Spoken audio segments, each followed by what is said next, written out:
오늘은 함께 하시는 하나님이라는 제목으로 성탄 메시지 전하도록 하겠습니다. 찰스 테일러라는 분은요, 이 시대를 탈육신의 시대라고 불렀습니다. 성탄절은 성육신 하신 예수님을 기념하는 날이잖아요. 그런데 오히려 탈육신의 시대다라고 했습니다. 모든 것이 몸으로부터 분리되고 추상화되고 디지털화되는 세상입니다. 우리는 이제 몸과 몸이 만나는 자리가 아니라 소셜미디어의 프로필과 피드로 서로의 안부를 확인하죠.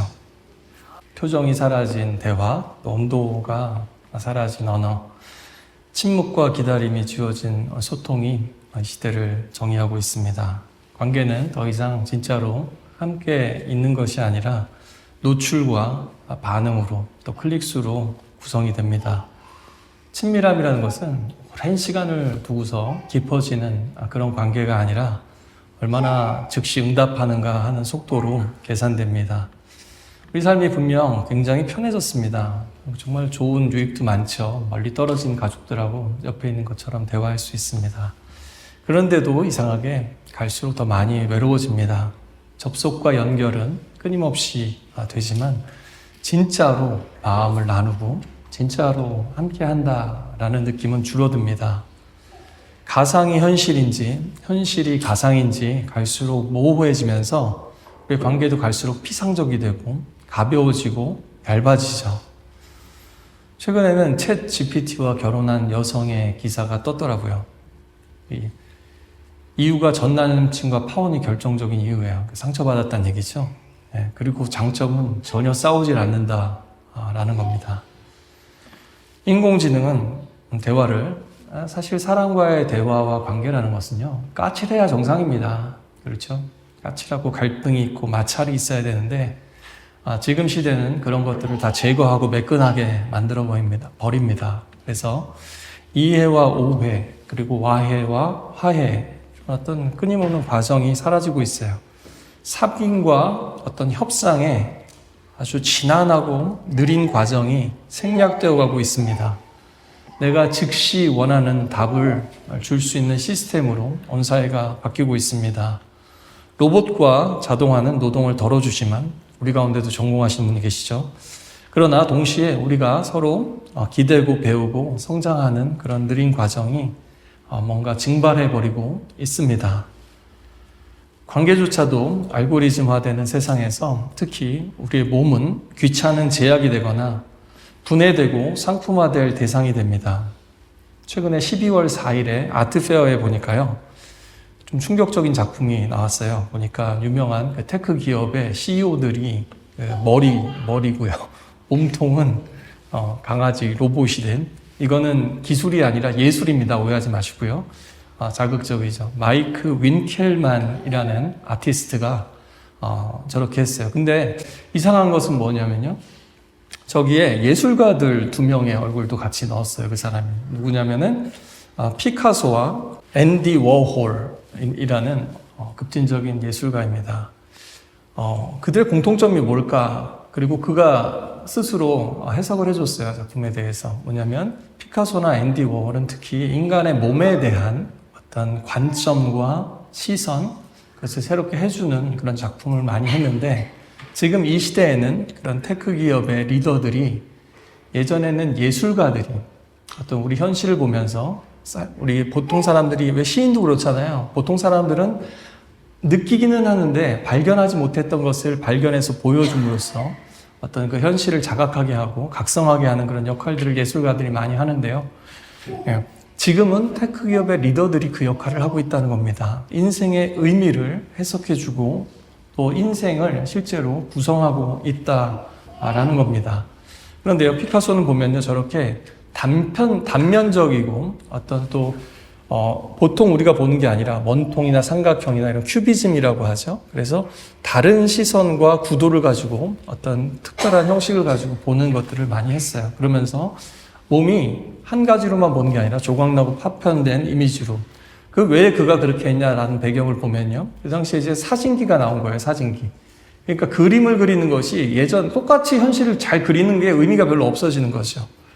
그렇다고 해서 어떤 그런 유통되는 사진들, 이런 시대에 더 뭔가 강렬한 메시지를 전하고 싶었던 것이겠죠. 예. 앤디 워홀도 마찬가지입니다. 그래서 어떻게 인간의 몸이 소비되고 있는지를 계속해서 보여줬습니다.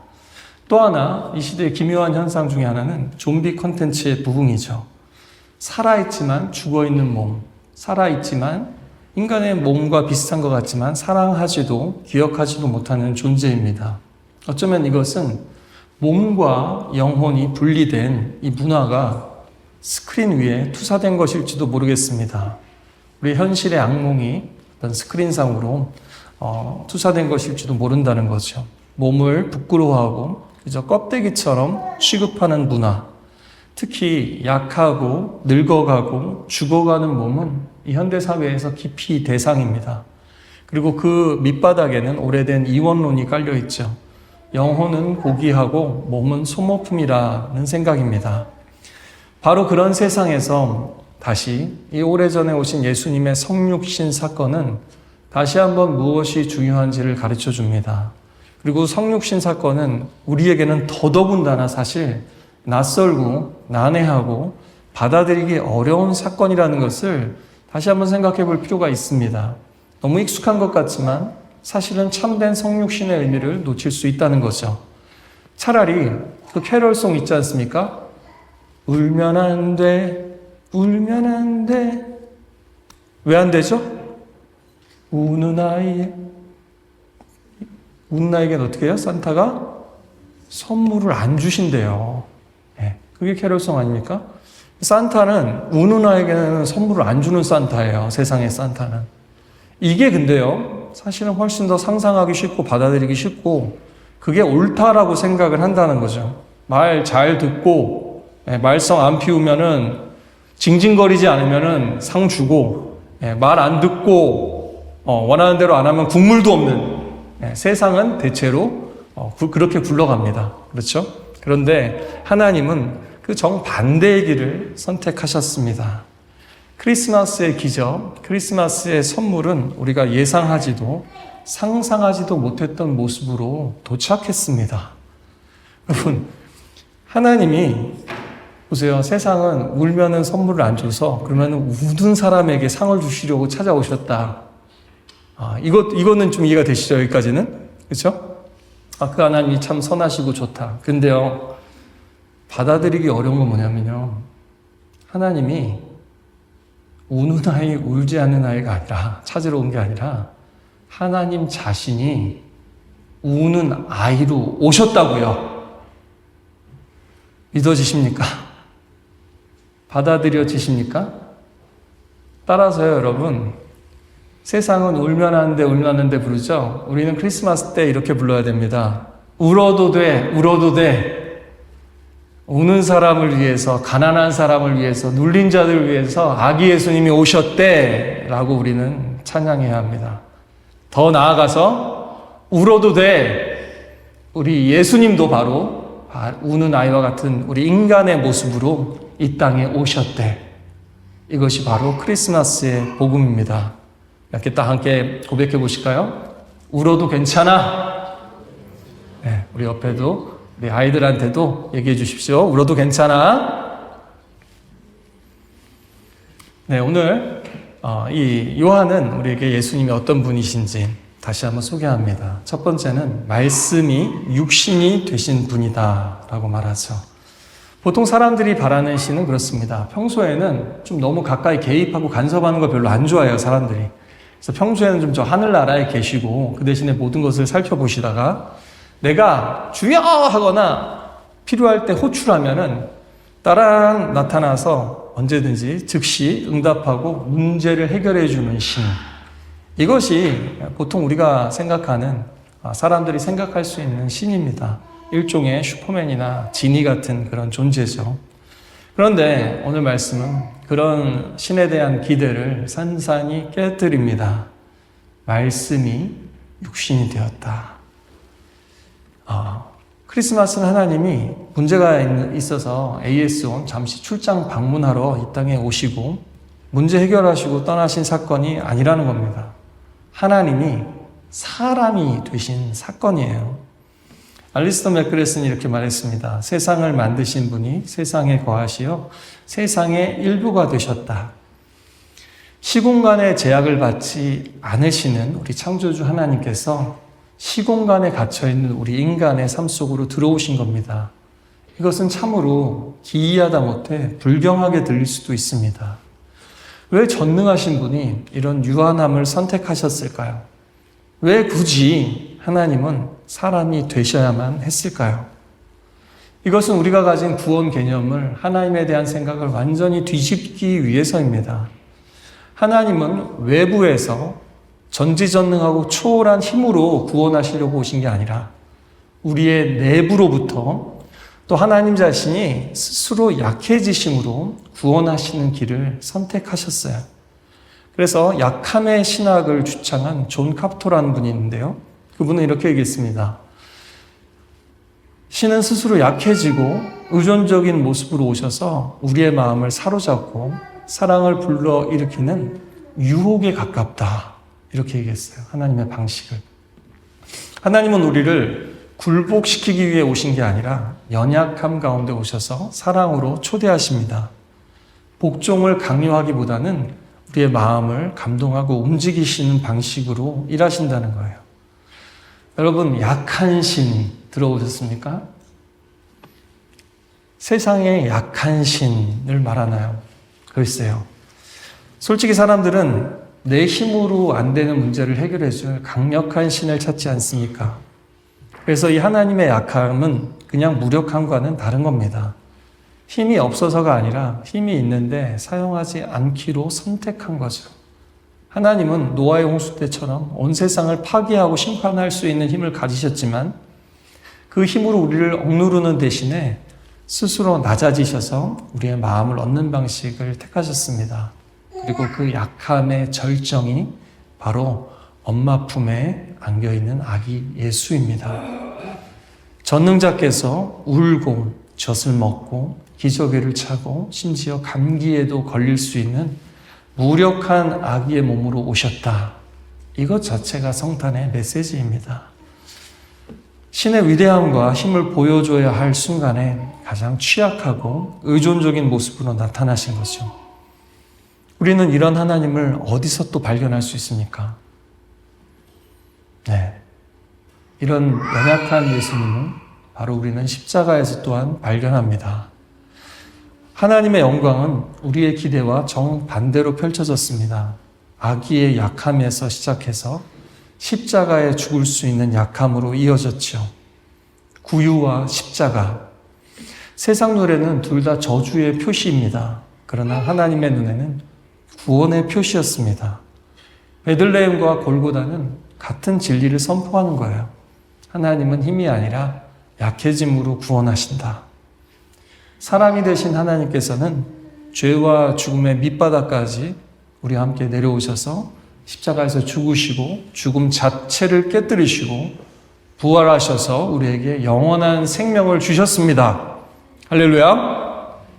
메리 크리스마스. 네, 이것이 메리 크리스마스입니다. 윌리엄 윌리모는 이렇게 말했습니다. 인간이 신에게 올라가는 길은 없다. 그런 인간적인 노력으로 만들어진 신은 가짜 신일 뿐이다. 기독교의 독특함은 인간이 위로 기어 올라가는 것이 아니라 신이 아래로 내려온 길이다. 여러분, 우리 생각에 합리적이고 믿을만하고 통제 가능한 신은요, 그거 가짜 신입니다.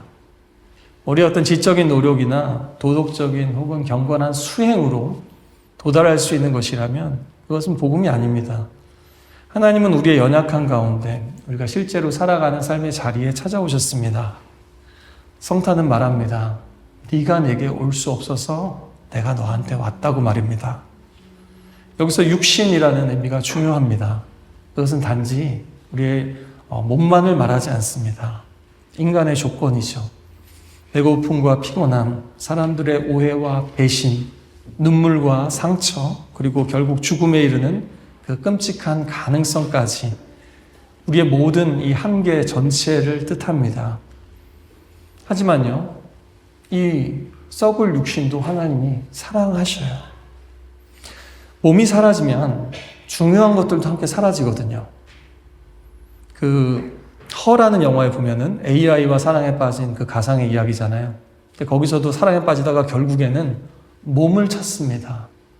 만지고 느낄 수 있는 몸을 원하는 것. 이것이 하나님이 창조하신 인간이에요. 그래서 우리가 몸을 무시하고 몸을 떠나게 되면요, 어떤 것들이 같이 사라지냐면요, 기다림도 사라져요. 돌봄도 사라져요. 책임도 사라져요. 용서도 사라져요. 회복의 그 어떤 오래 까칠한 시간들도 사라져요. 성장을 위해서 아이가 성장하기까지, 그렇죠. 지금도 한번 크리스마스에 이렇게 딱 잘 준비했다가 올해도 못 썼구나 했다가 내년까지 또 기약해야 되는, 그죠. 어떻게 보면 크리스마스를 1년이 아니라 2년, 3년, 4년. 근데 어느 순간에 나와서 이렇게 또 밝은 모습으로 찬양하는 아이들을 우리가 보게 됩니다. 그렇죠? 그런데 결국에는 몸이 사라지면 그 과정도 사라진다라는 겁니다. 예수님께서는 우리의 구체적이고 피곤한 현실 전체를 우리의 안에서부터 남김없이 껴안기 위해서 오신 거예요. 영혼만 구원하러 오신 게 아니라 육체까지도 우리 현실 전체를 구원하러 오셨습니다. 그래서요, 이 탈육신의 세상에서 구원은요, 탈출구를 자꾸 찾아요. 해법을 찾아요. 근데 하나님의 성육신은 구원을 지금 여기 이 자리에서부터 새롭게 하는 재창조로 만듭니다. 새하늘과 새 땅도 많은 분들이요, 천국이 영혼만 간다고 생각해요. 그렇지 않습니다. 새 몸, 부활의 몸을 가지고 가는 곳이 새하늘과 새 땅, 천국입니다. 하나님은 태초부터 영혼까지 몸을 무시하지 않으세요. 몸을 중요하게 생각하세요. 성탄절은 이렇게 말하는 거예요. 내가 살아가는 시간과 장소와 몸과 마음의 상처와 피곤함 속에 내가 함께 거한다. 그리고 부활절은 이렇게 선포하는 겁니다. 그래, 네 육신의 몸은 결국에는 약해지고 병들고 죽게 될 거야. 근데 그때에도 나는 너와 함께한다. 영원히 부활의 몸으로. 그것이 또한 부활절의 메시지입니다.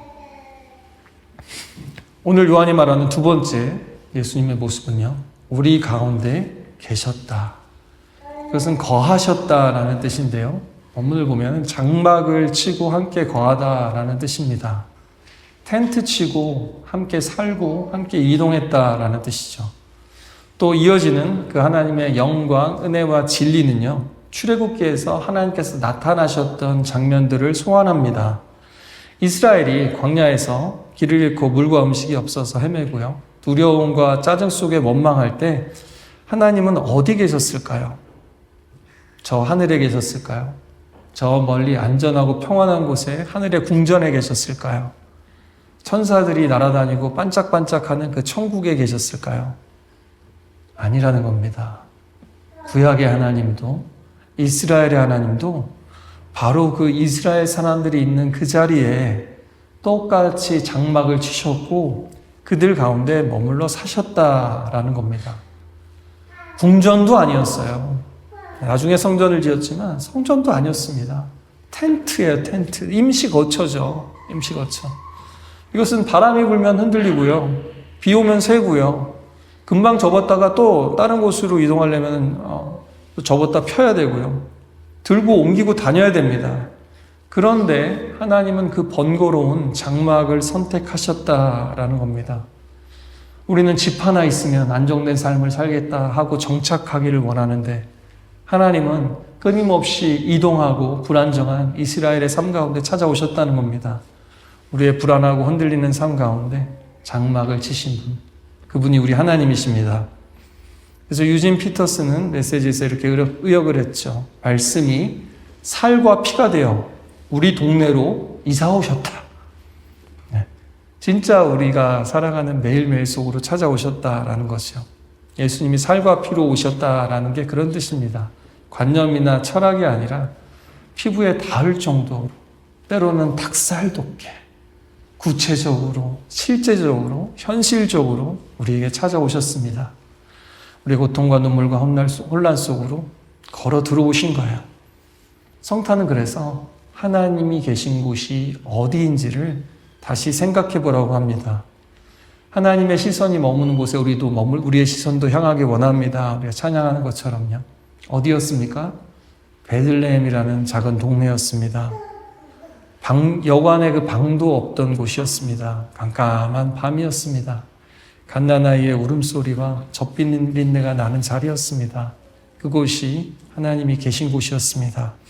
우리의 육체의 삶은 광야의 장막 같아서요. 임시적이고 취약하고 쉽게 상하고 언제든지 뿌리 뽑히고 흔들릴 수 있습니다. 그런데 하나님은 기꺼이 거기에도 함께 계십니다. 하나님은 우리가 깔끔하고 정돈되어 있고 계획이 잘 들어먹히고 감정까지 완전히 통제되는 그런 캄한 사람들에게만 찾아오시지 않아요. 혼란 속으로, 염려 속으로, 방황하는 속으로 오십니다. 아직도 끝나지 않은, 매듭지어지지 않은 삶, 지저분하고 떨리는 삶 가운데로 오십니다. 그러나 이 시대는 우리를 그렇게 놔두지 않습니다. 계속해서 재촉하죠. 빨리 문제가 있으면 해결해야 되고, 빨리 답을 달라고 요구합니다. 하지만 하나님은 고통에 대해서도 사실 깔끔한 설명을 내려주지 않으셨어요. 오히려 우리와 같이 고통 당하셨죠. 안 당하셔도 되는데 고통을 당하시려고 다가오셨습니다. 멀리서 저기가 출구입니다 말씀하시면서 지도를 던져준 게 아니에요. 길 잃은 사람 옆에서 길을 잃으셨습니까? 어디를 찾으세요? 하는 사람처럼 내가 길을 찾아주겠다.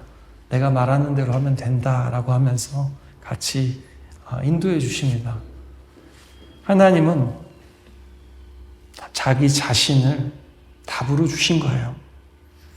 또 여러분도 그런 경험이 있으실 겁니다. 깊은 고통의 순간에 참 말이라는 게 얼마나 허무할 수 있는지. 수술실 앞에서 기다리는 그 가족들에게, 또 장례식은 끝났지만 슬픔은 끝나지 않은 사람들에게 힘내, 잘 될 거야. 이런 말이 참 헛되게 들릴 때가 많죠. 때로는 위로가 아니라 폭력처럼 들릴 때가 있습니다. 때로는 성경 말씀을 인용해도 그럴 때가 있습니다.